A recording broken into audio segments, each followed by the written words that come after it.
Hello student, welcome back to my channel. Class 12 physics में एक बार फिर से आपका स्वागत है। और आज इस वीडियो में हम बात करेंगे लेंसों द्वारा प्रतिबिंब बनाने के नियम। तो चलिए शुरू करते हैं इस टॉपिक को। इससे पहले के वीडियो में हमने लेंसों के प्रकार तथा लेंसों से संबंधित कुछ परिभाषाएं पढ़ी थी। तो आज उसी क्रम में आगे बढ़ते हुए हम पढ़ेंगे लेंसों द्वारा प्रतिबिंब बनाने के नियम। अब लेंस द्वारा प्रतिबिंब बनाने के क्या क्या नियम हैं उसमें हम देखेंगे। निम्नलिखित फर्स्ट नियम है। पहला नियम यह है कि मुख्य अक्ष के समांतर चलने वाली प्रकाश किरणें पर अपवर्तन के पश्चात द्वितीय मुख्य फोकस से होकर जाती हैं या द्वितीय मुख्य फोकस से जाती हुई प्रतीत होती हैं। तो ये पहला नियम। तो पहला नियम देखिए, आप इसे पहले फिगर के थ्रू समझेंगे, उसके बाद फिर आप इसकी परिभाषा लिख सकते हैं। यहाँ पर अपने शब्दों में इस चीज़ को एक्सप्लेन करेंगे।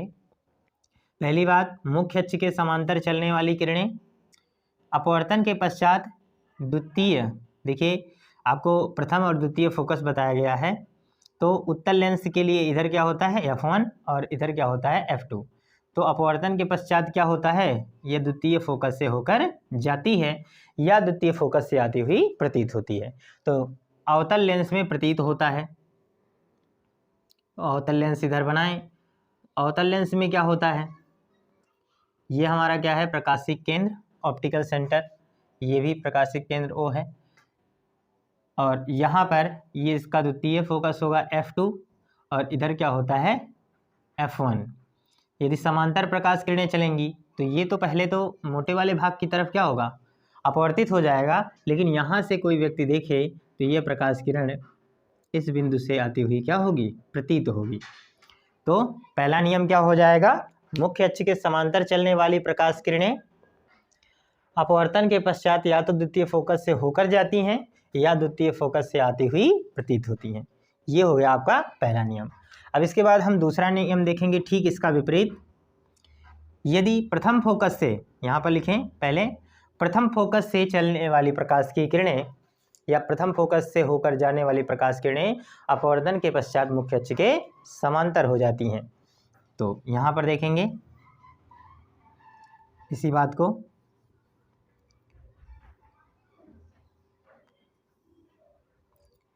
ये हमारा यहाँ पर होगा F1 और इधर क्या हो जाएगा F2।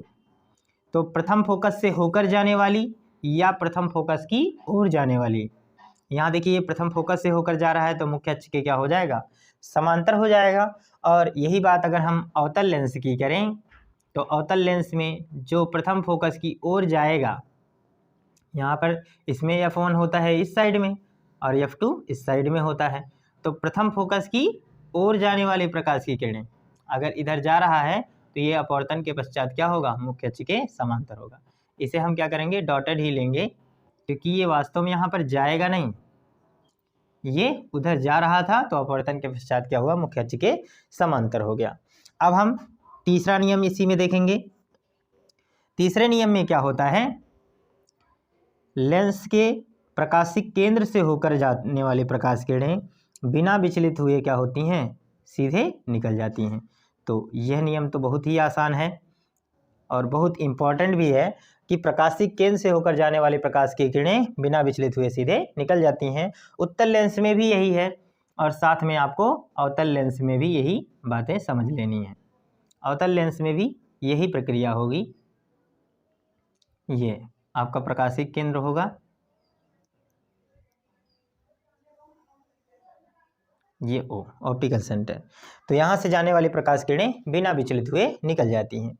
अब तीसरा नियम ये है, किसी भिन्न कोण पर आपतित होने वाली प्रकाश की किरणें, किसी भिन्न कोण पर आपतित होने वाली प्रकाश की किरणें फोकस लेंथ के किसी बिंदु से होकर गुजरती हैं। इस बात को थोड़ा सा आप समझेंगे ध्यान से। देखिए यहीं पर हम चौथा पॉइंट लेंगे। आप इस फिगर को आप चाहे तो यहाँ पर भी बना लीजिए, ये बहुत छोटा सा यहाँ पर ऐसे, ठीक है, यहाँ पर बना लीजिए। चौथा पॉइंट हम यहाँ पर देखेंगे कि लेंस पर किसी भिन्न कोण पर आपतित होने वाली प्रकाश किरण, जैसे यहाँ समांतर ना जाए या फिर फोकस से होकर ना जाए या प्रकाशिक केंद्र से होकर ना जाए, तो हम ये कहें कि अगर वो समांतर ना जाकर किसी कोण पर अगर ऐसे आपतित हो रहा है इस तरह से, तो यह अपवर्तन के पश्चात क्या होगा, फोकस तल के किसी बिंदु से होकर जाएगा। तो देखिए यहाँ से ये हुआ, अब मोटे वाले भाग की तरफ और अपवर्तित होगा तो यहाँ से जाएगा। तो आप देखिए फोकस तल क्या होता है, ये आपका F2 है और इधर क्या होगा F1, तो इधर गया और ये हमारा क्या होता है फोकस तल। तो फोकस तल के किसी बिंदु से होकर निश्चित रूप से जाएगा, आप चाहे इसे बना लें, चाहे इस बिंदु से, चाहे इस बिंदु से, चाहे इस बिंदु से होकर जाएगा। अब बात ये आती है कि आखिर ये फोकस तल होता क्या है, ये इस परिभाषा को समझेंगे। देखिए मुख्य फोकस, किसी भी मुख्य फोकस से होकर जाने वाली तथा मुख्य अक्ष के लंबवत तल को ही हम क्या कहते हैं, मुख्य फोकस कहते हैं। ध्यान दीजिएगा, जैसे ये आपका क्या है, एक फोकस है, इसी में देख लेते हैं, ये एक फोकस है, इस फोकस से होकर जाए, इसका मतलब ये नहीं है कि ऐसे तिरछा इधर उधर नहीं जाना है, बस वो क्या होना चाहिए, इसमें से होकर तो जाए पर इस मुख्य अक्ष पर क्या होना चाहिए, लंब होना चाहिए। तो ये जो तल होगा इसी को हम क्या कहते हैं, फोकस तल। जैसा कि आप टार्च जलाते हैं ना, फोकस लाइट जलाते हैं टार्च, तो ऐसे फोकस होकर जाता है ना, प्रकाश किरणें ऐसे जा रही होती हैं, तो जितनी उसकी लेंथ होती है लंबवत, उसी को हम क्या कहते हैं, फोकस तल, जिस फोकस से होकर जाएगा। यहाँ पर अगर है कोई, मान लो हमने यहाँ पर कोई लाइन खींच दी, तो ये फोकस तल नहीं होगा, फोकस तल केवल मुख्य फोकस से होकर जाएगा और मुख्य अक्ष के लंबवत होगा, तभी फोकस तल कहलाएगा। तो इस तरह से हम अपने इस टॉपिक को कवर कर सकते हैं। आप इसका एक स्क्रीनशॉट लीजिए और हमारे शब्दों को सुनकर इस टॉपिक को नोट करिए, ठीक है, या फिर PDF आपको नोट्स डिस्क्रिप्शन में मिल जाएगा, तो इसे आप नोट करिए। फिर हम अगला टॉपिक स्टार्ट करते हैं। हमारा नेक्स्ट टॉपिक है लेंसों द्वारा प्रतिबिंब का बनना।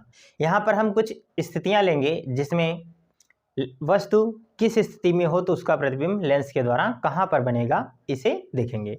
तो सबसे पहला टॉपिक हम यहाँ पर ले रहे हैं, जब वस्तु अनंत पर हो, जब वस्तु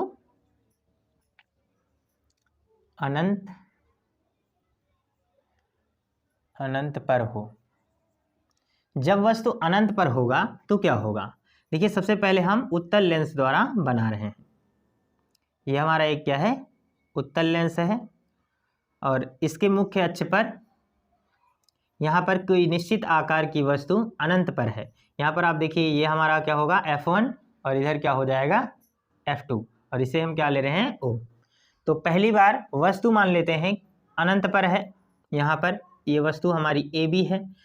एक बात आपको याद रखना है कि प्रकाश किरणें जब अनंत से चलें तो उन्हें हमेशा आप क्या करें, समांतर लेकर आएं। इसके साथ साथ एक बात और आपको याद रखनी है, वो क्या है, पहली बात, किसी भी प्रतिबिंब को बनाने के लिए एक साथ केवल 2 ही नियम प्रयोग करें, ठीक है, एक साथ केवल 2 ही नियमों का प्रयोग किया जाता है। जैसे हम चाहे पहला दूसरा लगाएं या फिर दूसरा तीसरा लगाएं, अभी इससे पहले जो पढ़ा गया दूसरा तीसरा लगाएं या फिर तीसरा चौथा लगाएं, इन्हीं में से कोई लगा सकते हैं, इसके अलावा और कुछ नहीं, ठीक है। तो देखते हैं, सबसे पहले हम यहाँ पर यदि अनंत से चलने वाली प्रकाश की किरणें समांतर आ रही हैं, एक फोकस से होकर जाए और दूसरी प्रकाश की किरण मान लीजिए प्रकाशिक केंद्र से होकर जाए, तो जो फोकस से होकर जाता है वह मुख्य अक्ष के समांतर हो जाता है, आपको पता है ये मुख्य अक्ष के समांतर हो गया, और दूसरी प्रकाश किरण जो प्रकाशिक केंद्र से होकर जा रही है वो बिना विचलित हुए सीधे निकल जाएगी। अब दोनों प्रकाश की किरणें जिस बिंदु पर मिल रही हैं उसी से क्या करेंगे, हम मुख्य अक्ष पर एक लंब डाल देंगे, मुख्य अक्ष पर एक लंब डाल देंगे। तो यही जो लंब है वह वस्तु का, देखिए A' से मिला है तो इसे A से मिला है तो A' बनेगा, और ऐसे ऐसे और भी प्रकाश किरणें इस पर मिलेंगी तो ये हमारा वस्तु बन जाएगा A' B'। तो इस प्रकार से अनंत से चलने वाली प्रकाश की किरणें जो होती हैं वो फोकस तल में मिलेंगी, अर्थात वस्तु का जो प्रतिबिंब बनेगा वो कहाँ पर बनेगा, फोकस पर बनेगा, ठीक है, द्वितीय फोकस पर। तो यहाँ पर इसकी कंडीशन को लिखेंगे, प्रतिबिंब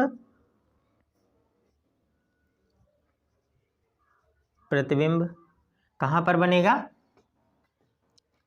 प्रतिबिंब वास्तविक बनेगा, पहली बात, क्योंकि प्रकाश किरणें क्या हैं, वास्तव में मिल रही हैं।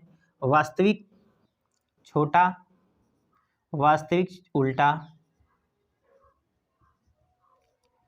वस्तु से छोटा, वस्तु से छोटा तथा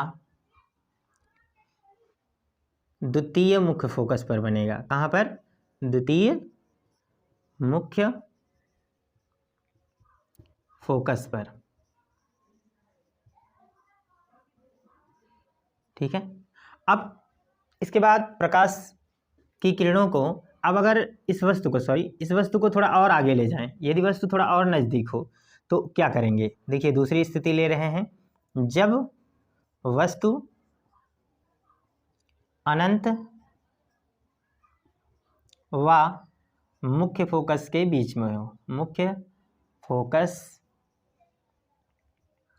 के बीच हो। ठीक है, तब क्या लेंगे, तो इसके लिए हम डायग्राम बनाते हैं, किरण आरेख। तो सबसे पहले एक ऐसा आप लेंस बनाएं, ये हमारा क्या होगा, प्रकाशिक केंद्र। तो यहाँ पर आपका ये है F1 और इधर क्या हो जाएगा F2। थोड़ा सा हम इसे ऊपर बना ले रहे हैं F2। अब यह क्या होगा, जब मान लीजिए इधर अनंत है और ये क्या है F1, इसके बीच में यहाँ पर रखेंगे, मान लीजिए AB वस्तु है, इससे चलने वाले समांतर प्रकाश की किरण जो जाएगी वो द्वितीय फोकस से होकर चली जाएगी। और दूसरी प्रकाश की किरण को हम क्या कर रहे हैं, देखिए इसे थोड़ा और आगे बढ़ा दीजिए, और द्वितीय प्रकाश किरण को हम क्या कर रहे हैं, प्रकाशिक केंद्र से होकर ले जाएं। तो ये दोनों प्रकाश की किरणें जहाँ पर मिलेंगी उसी को हम क्या कहेंगे, वहीं से क्या करिए, एक लंब डाल दीजिए, और यह A डैश B डैश क्या होगा, इस वस्तु का प्रतिबिंब बन जाएगा। ठीक है, तो इस वस्तु की स्थिति क्या होगी, यानी यहाँ पर देखिए ये वास्तव में मिल रही है, बिल्कुल इसी प्रकार लिखना है, वास्तविक होगा, उल्टा होगा, वस्तु से क्या होगा, अब थोड़ा सा बड़ा होगा। ठीक है, अब ध्यान दीजिए यहाँ पर हम तो स्केल से इसे खींच नहीं रहे हैं, आप स्केल से बनाएंगे तो ये दूरियां जब आप एग्जैक्ट लेंगे, प्रकाश किरणें सीधी ले जाएंगे, तो निश्चित रूप से आपके प्रतिबिंब सुटेबल बनेंगे। ठीक है, तो ये वास्तविक, उल्टा, वस्तु से बड़ा, तथा देखिए कहाँ पर बनेगा, द्वितीय फोकस, तथा इधर भी तो एक अनंत होगा, द्वितीय फोकस और अनंत के बीच में बनेगा। तो आप क्या करेंगे, इस बात को यहाँ पर अपने शब्दों में लिख लेंगे। ठीक है, चलिए कुछ और स्थितियाँ ले रहे हैं हम। अब यहाँ पर एक तीसरी स्थिति ले रहे हैं। तीसरी स्थिति ये ले रहे हैं कि जब वस्तु F1 पर हो, F1 पर हो, इसका मतलब है कि यह प्रथम मुख्य फोकस पर हो, तब क्या होगा, बिल्कुल उल्टा हो जाएगा।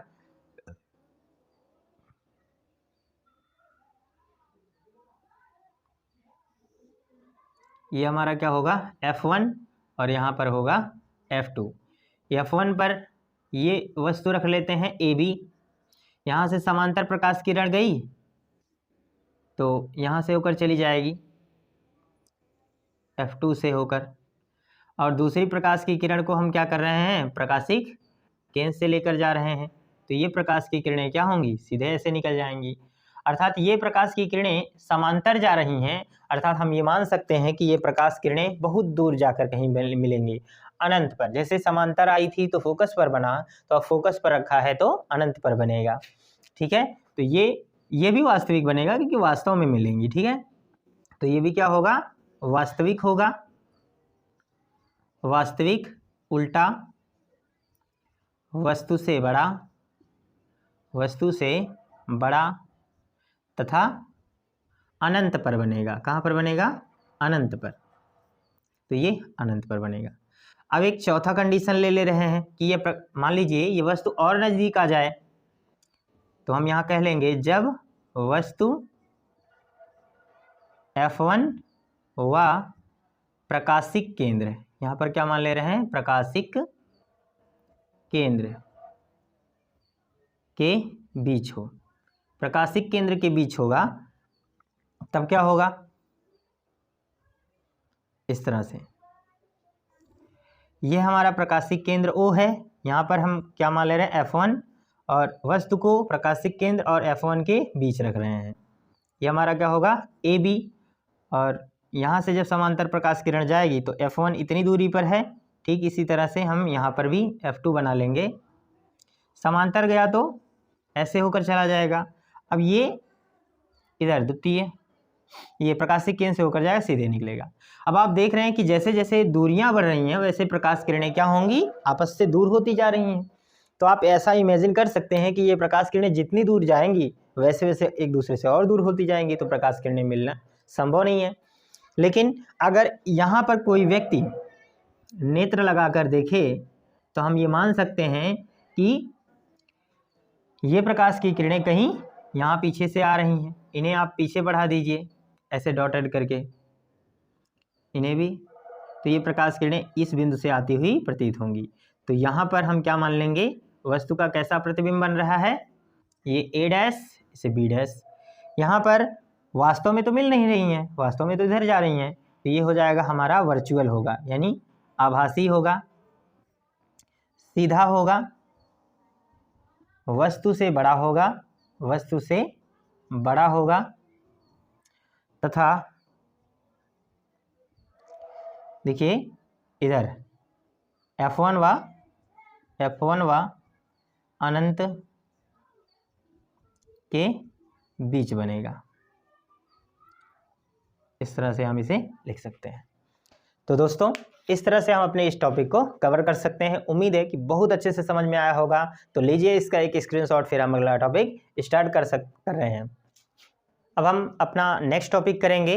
यहाँ पर अगला टॉपिक है लेंस द्वारा निश्चित आकार की वस्तु के लिए सूत्र। वैसे हमने लेंस से अपवर्तन का फार्मूला पढ़ लिया है, लेकिन वो लेंस मेकर फार्मूला था और वहाँ पर हमने बिंदु वस्तु लिया था। आप याद कीजिए तो आपको बिंदु वस्तु लिया गया था। लेकिन यहाँ पर हम क्या कर रहे हैं, लेंस द्वारा अपवर्तन ही करेंगे, परंतु यहाँ पर निश्चित आकार की वस्तु होगी, यहाँ बिंदु वस्तु नहीं होगा। यानी इसके लिए जो फार्मूला होता है वो 1/v माइनस 1/u बराबर 1/f। इसी का हमको क्या करना है, डेरिवेशन करना है। तो देखते हैं कैसे आएगा। सबसे पहले क्या करिए, आप एक लेंस बनाइए। यहाँ पर एक लेंस ऐसे निर्माण करेंगे किरण आरेख खींचने के लिए। ये हमारा होगा प्रकाशिक केंद्र, और यहाँ पर मान लीजिए ये इसका क्या है, F1 है, और इतनी ही दूरी पर क्या होगा हमारा, ये F2 हो जाएगा। अब मान लीजिए निश्चित आकार की एक वस्तु है AB, इससे चलने वाली समांतर प्रकाश किरण इधर गई, अपवर्तन के पश्चात मुख्य फोकस से होकर चली जाएगी। दूसरी प्रकाश की किरण को हम प्रकाशिक केंद्र से ले जा रहे हैं और ये दोनों एक दूसरे से मान लो यहाँ पर कहीं पर मिल रही हैं, इस बिंदु पर, और इसे और आगे बढ़ा दीजिए। यहाँ से लंब डालेंगे तो ये हमारा A डैश B डैश इस वस्तु का क्या होगा, वास्तविक उल्टा तथा वस्तु के बराबर प्रतिबिंब बन जाएगा। ठीक है, यहाँ पर अब देखिए ये वस्तु की दूरी है, तो प्रकाशिक केंद्र से लेकर वस्तु की दूरी को हम U से दर्शाएंगे, और यहाँ से लेकर यहाँ तक की दूरी को हम क्या कहेंगे, ये प्रतिबिंब की दूरी V है। साथ में ये आपका F1 है प्रथम, और ये क्या होता है F2 द्वितीय। पर यहाँ पर हम इसी को कंसीडर करेंगे, ये वाली दूरी, ठीक है, तो F मानेंगे। यानी फोकस दूरी यहाँ पर क्या होती है, पॉजिटिव ली जाती है। तो इतनी बातें आपको क्लियर हो गई होंगी। अब मान लीजिए ये यहाँ पर टकरा रहा है, तो ये ऐसा एक हम लंब खींच देते हैं, और मान लीजिए P पर टकरा रहा है।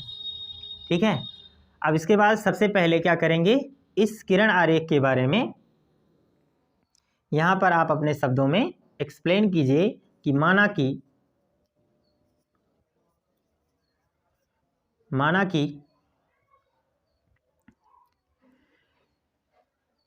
कि एक निश्चित आकार की एक वस्तु AB F फोकस दूरी वाले लेंस के सामने अनंत और F1 के बीच रखी है। इससे चलने वाली एक प्रकाश की किरण F2 से होकर जाती है तथा दूसरी प्रकाश किरण प्रकाशिक केंद्र से होकर बिना विचलित हुए सीधे निकल जाती है। दोनों प्रकाश किरणें A डैश पर मिलती हैं। A डैश से मुख्य अक्ष पर डाला गया जो लंब होगा वो हमारा क्या होगा, A डैश B डैश वस्तु AB का वास्तविक उल्टा तथा वस्तु से बड़ा प्रतिबिंब बन जाएगा। ठीक है, अब हम यहाँ पर ये मान लेंगे कि माना माना ओ बी बराबर क्या हो जाएगा, माइनस यू। क्यों? क्योंकि आपतित किरण के विपरीत दिशा में नापी गई दूरियां माइनस ली जाती हैं। और ये यहाँ से लेकर ओ बी डैश, यानी ओ बी डैश बराबर माइनस वी हो जाएगा। और ओ से लेकर F2 की दूरी क्या हो जाएगी, F हो जाएगी। तो इतना आपको रख लेना है। अब हम क्या करेंगे, यहाँ पर कंडीशन लगाएंगे, इसको सॉल्यूशन करेंगे। तो सबसे पहले क्या करिए, यहाँ एक त्रिभुज लीजिए ABO। देखिए यहाँ पर इस डेरिवेशन को करने का एक ट्रिक आप समझ लीजिए। हमको क्या क्या करना है, एक बार ये और यहाँ से लेकर O A dash B dash O, यह दूसरा ये ले लेना है ये। उसके बाद इसको तीसरे और इस चौथे त्रिभुज को ले लेना है। और सभी क्या हैं, एक तरह से समकोण त्रिभुज है, तो दोनों चारों क्या है, समरूप हैं। तो पहले 1 और 2 को लेंगे। तो सबसे पहले लिखिएगा त्रिभुज, यहाँ पर लिखेंगे समकोण त्रिभुज, समकोण त्रिभुज। यहाँ ABO तथा यहाँ पर A dash B dash O, त्रिभुज A dash B dash O में, ठीक है।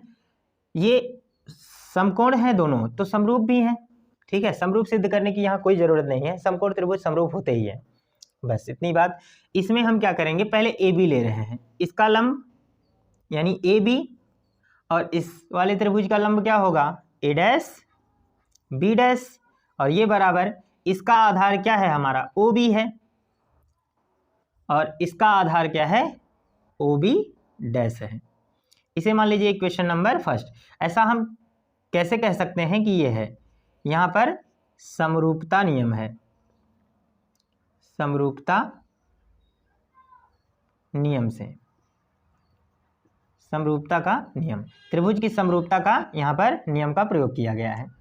फिर क्या करिए, एक बार यहाँ पर इस वाले त्रिभुज को लीजिए, 3 और 4 वाले को।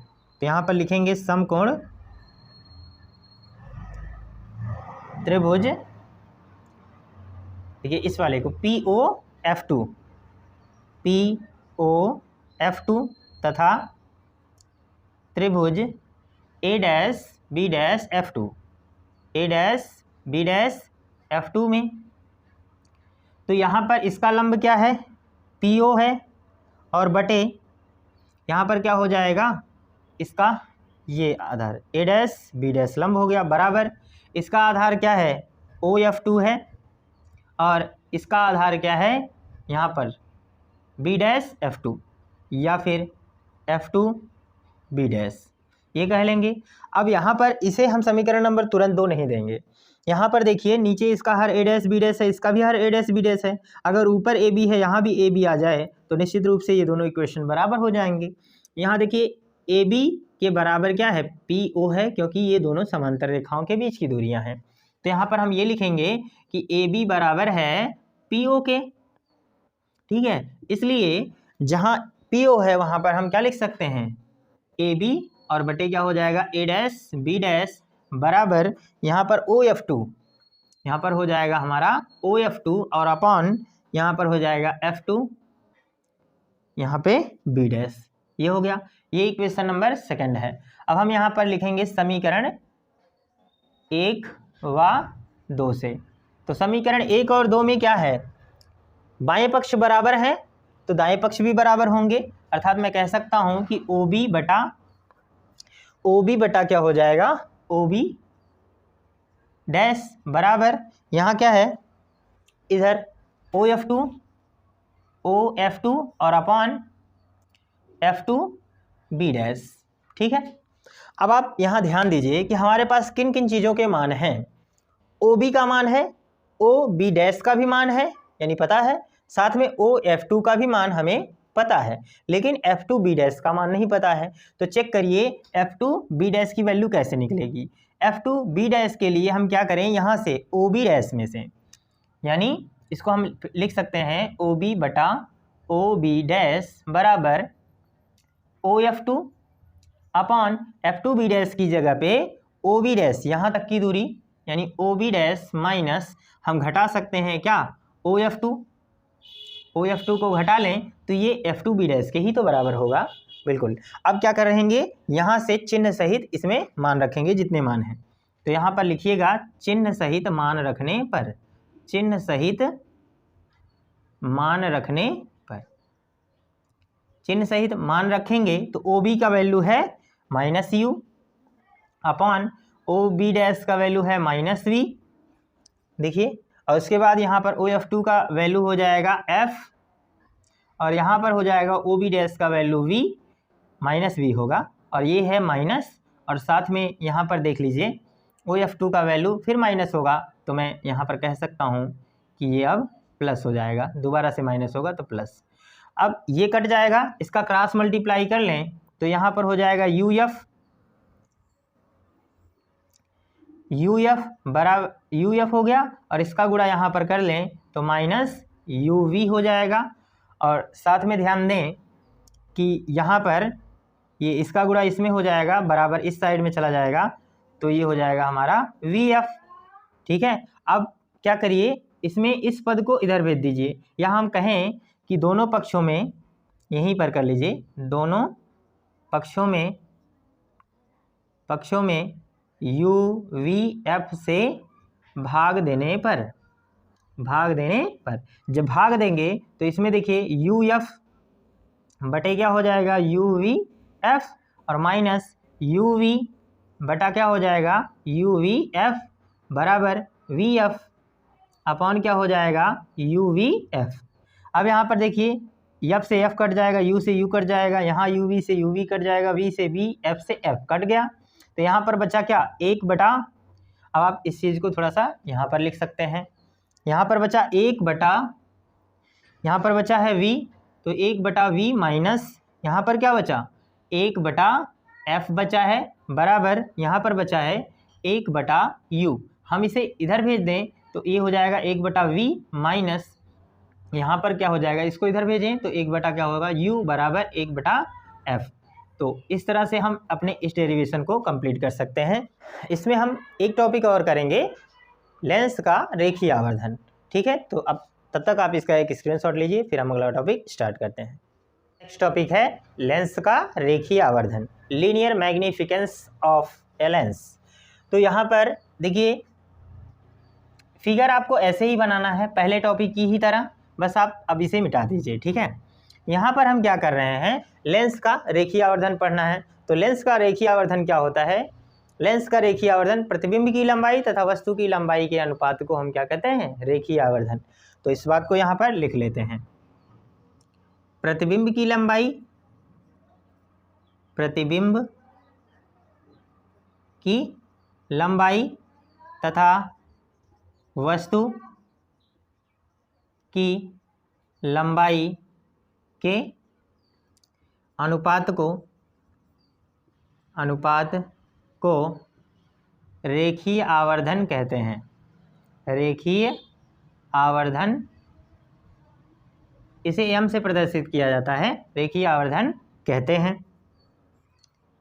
तो अब यदि वस्तु की लंबाई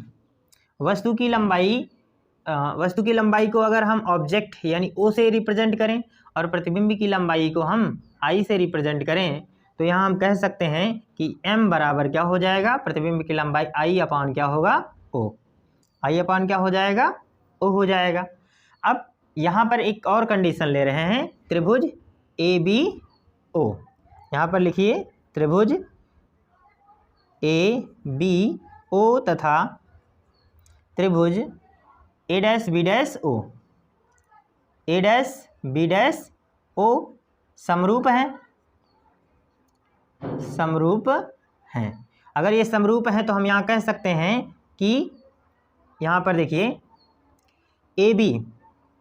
AB बटे क्या हो जाएगा आपका,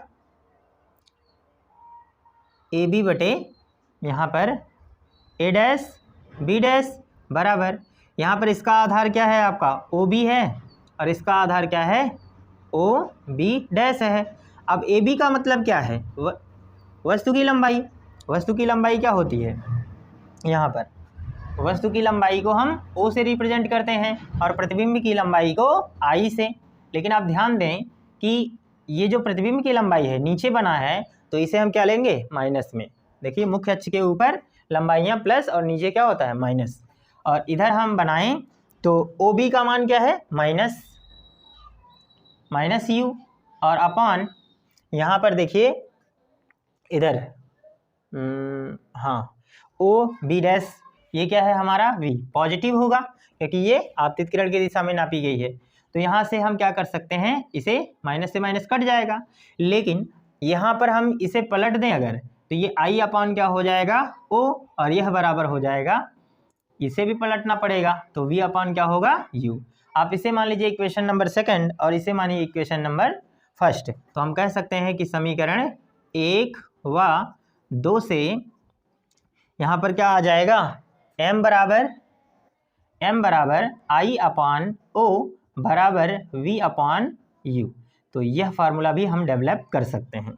यहाँ याद रखें कि यदि प्रतिबिंब नीचे बना है उल्टा बना है तो रेखीय आवर्धन क्या हो जाएगा हमारा, यहाँ देखिए पॉजिटिव आया है, और अगर प्रतिबिंब ऊपर बनेगा तो रेखीय आवर्धन ऋणात्मक आ जाएगा। ठीक है, तो इस तरह से हम अपने इस टॉपिक को क्लियर कर सकते हैं। उम्मीद है कि सभी चीज़ें अच्छे से ही समझ में आई होंगी।